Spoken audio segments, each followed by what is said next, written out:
Yeah.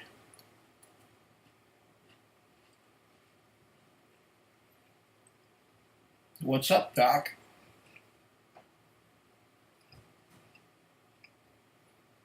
I'm munching on some oatcakes from the Orkney Islands in Scotland.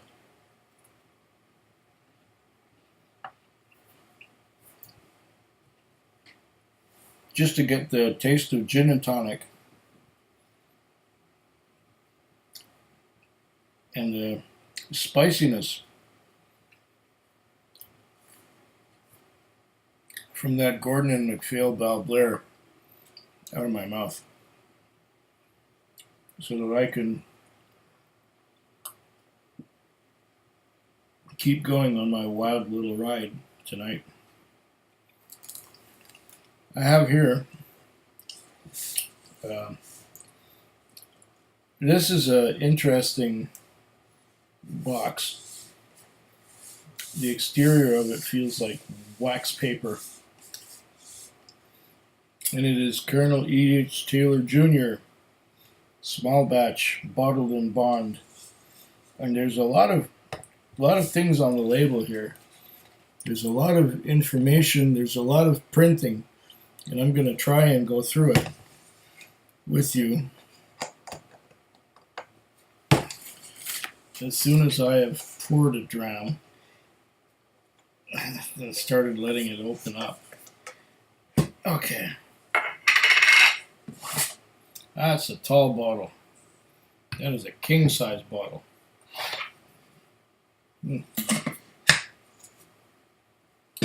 Okay, it's got all kinds of plasticky things on here that we're supposed to open up somehow to get to the cork. Huh. Well, let's push that out this way. And this out this way. Yeah. Come on, open up. Okay, I got the plastic now. I got the plastic being peeled off. Oh, there's a little pull thing. I didn't see that. And the whole plastic comes right off. Wow. Okay. Now, the cork has this stamp. Okay. Nice. This is one impressive tall bottle.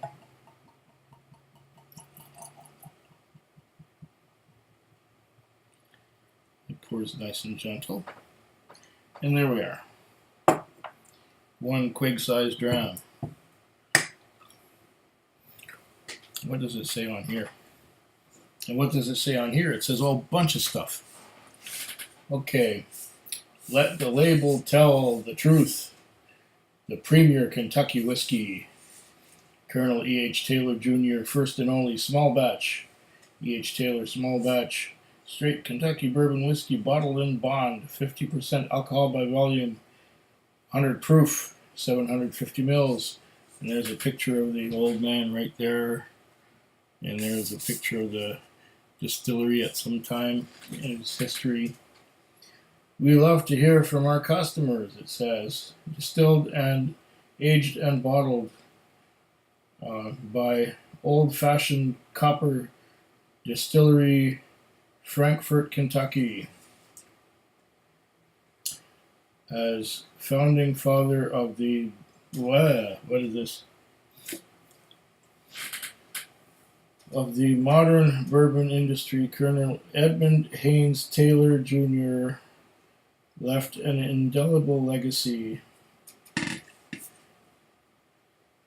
His dedication to distilling began at the close of the Civil War when he purchased OFC Distillery. There he developed innovative techniques that are still in use today. Made by hand and using some of Taylor's original methods, the small batch bourbon whiskey has been aged inside warehouses constructed by him over century ago, barrels were routinely evaluated to identify those with the richest and most complex flavors. A small batch of these select barrels was then blended together to deliver a distinctive character that is like no other.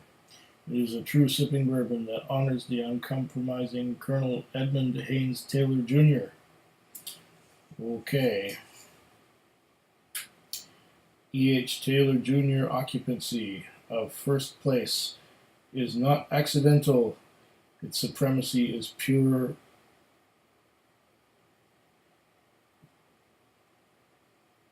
beverage whiskey bottled in bond is fundamental.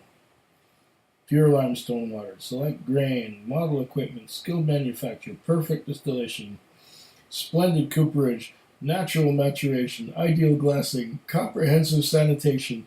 Thousands of visitors will attest. E.H. Taylor Jr., Frankfort, Kentucky. Wow. This is like some old Sears Roebuck catalog advertising, like buy this because of how great it is. And here's why it's so great, because it has this and that and the other thing.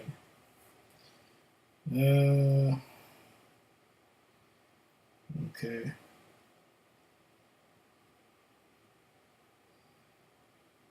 And it says the same thing on the bottle here as it says on the box. It's got the picture of the old man again. Anyway, this is quite a laugh. This is like looking at an old Sears Roebuck catalog from the early 1900s or late 1800s. It's quite cool. I like the presentation already, and it's a heavy bottle. It's got some weight to it. It's bottled in bond, so it's 50% alcohol by volume. And for this, I paid. This was at the annual spirits release. Started on November 4th.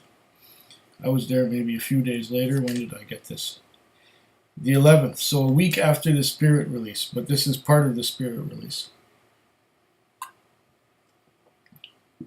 Annually, British Columbia releases a bunch of special bottles that you don't get most of the year.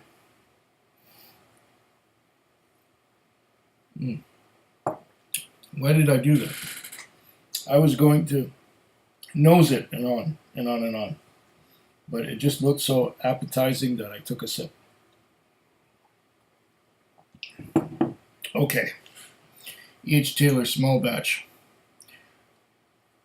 $94.99. Plus another $14.80 or so. Let's say just under $115 out the door. $115. So let's see. That tasted good. But why did I do that already? I should start at the very beginning.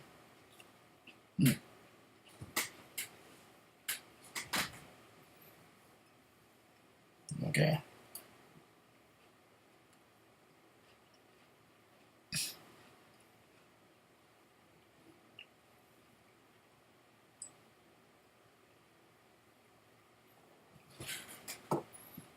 E.H. Taylor.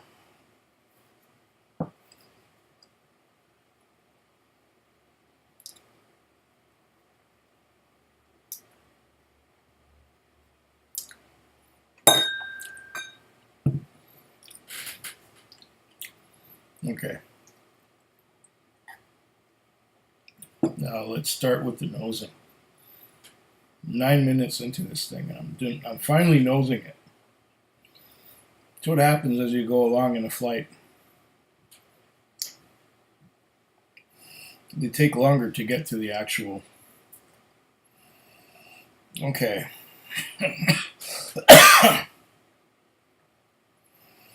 I'm getting a wonderful bourbon nose.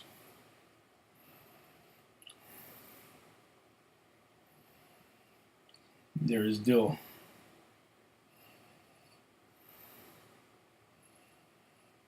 There is mint.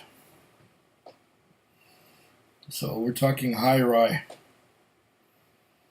dill and mint.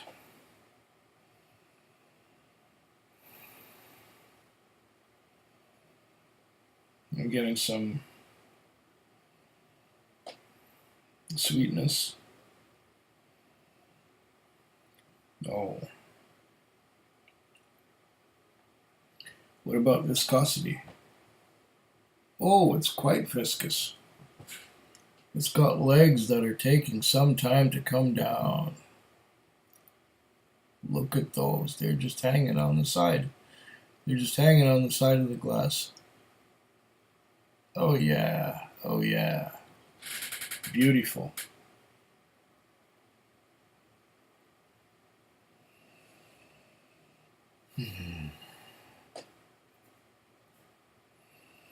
It's extremely pleasant on the nose. There's some brown sugar. There's a hint of cherry.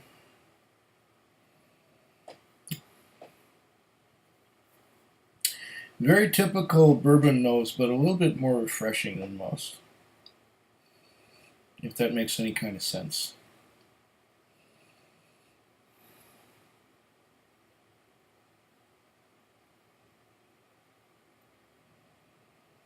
Did I mention a bit of brown sugar?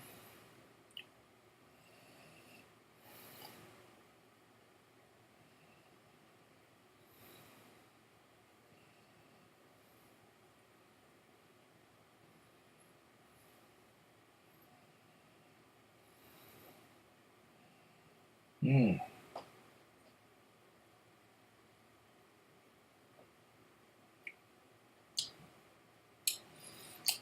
And the taste.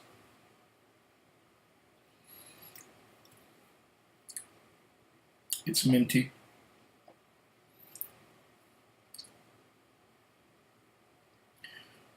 There's a lot going on here. This is really nice.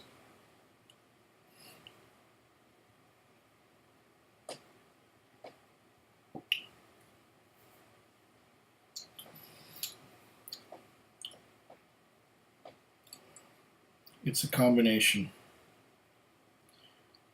It's the brown sugar. It's the caramel. It's a little bit of vanilla. It's the cherries in the background. It is a delicious, delicious bourbon experience. Wow.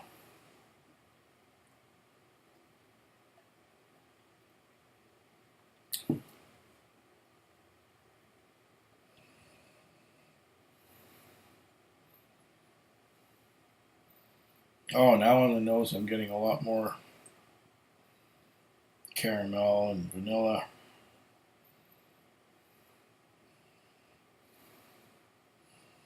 Is that brown sugar again?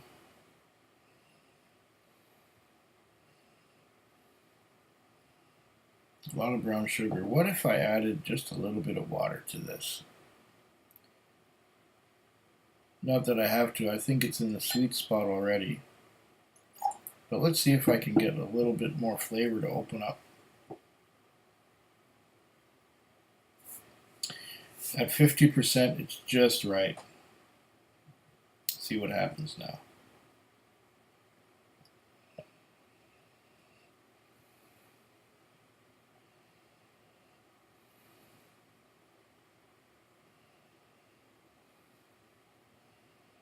I'm getting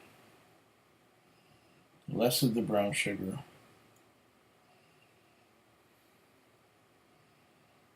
More caramel. More vanilla.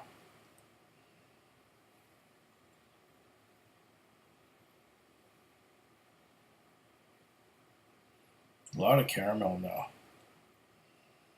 Oh. Mmm. That almost got rid of the mint and the dill completely. Took it all away. Now I'm getting a lot of caramel. Oh, the brown sugar's kind of moved into the background as well on the nose. We're talking on the nose here. That's lovely. Okay, let's taste that.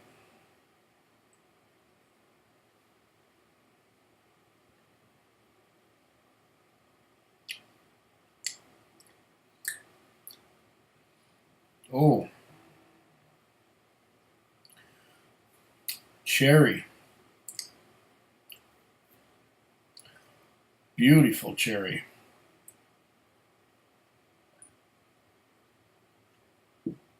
Oh, what an experience. Start again.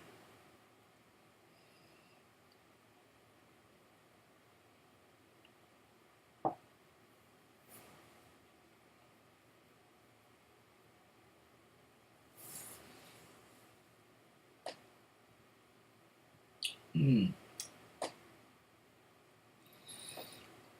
Beautiful, silky, slippery mouthfeel. Alkaline, slippery. Cherries. Mint.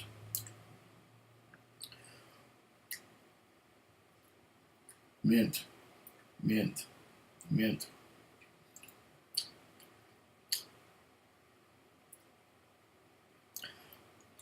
And most of it is gone.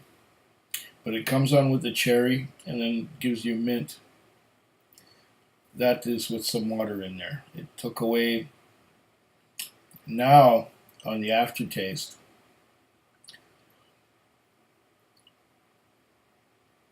what is that I am getting? A little bit of caramel, just a slight hint of vanilla. This is not a vanilla forward bourbon.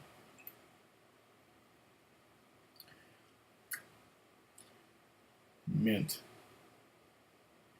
The mint is just sticking to my tongue. And it is just lasting and lasting and lasting. Mint. Mm. Lovely, lovely, lovely stuff. Do that again.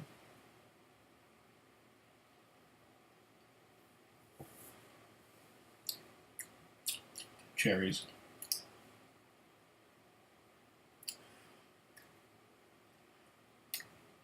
And mint. Wintergreen, mint. Mint, mint, mint. I don't know, I'm just focusing on the mint. There's other stuff there. There's a little bit of dill. Once again from the rye. And there's a sweetness. There's a sweetness creeping in there just on the front sides of my tongue. And I can't place it. But this is one of the more flavorful bourbons. It's right up there. It's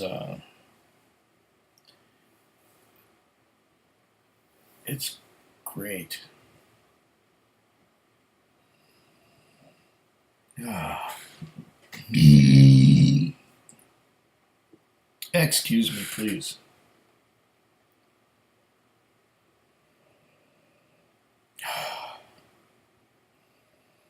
Beautiful nose, excellent flavor, caramel, heavy caramel, but that's with water added.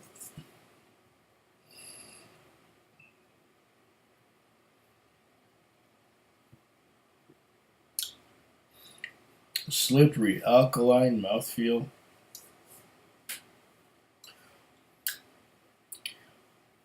And here comes the mint. Ah. This is a very fine bourbon.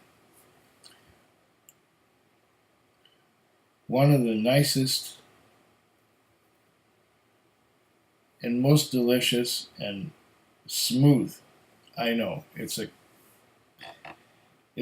smooth is one of those stereotypes, I guess. Stereotype words, a cliche. Smooth is a cliche, but it really is.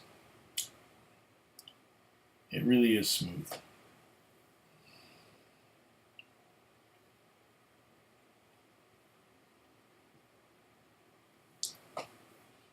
It goes down so easily.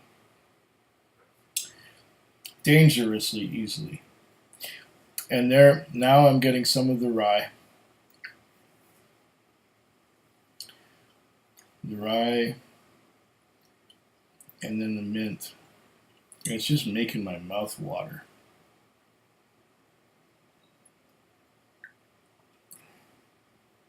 Well, I have gone on long enough, haven't I? I will drink this to your very good health. Cheers. Food Quig. Food Quig. Food Quig. Food Quig. Food Quig. Yeah.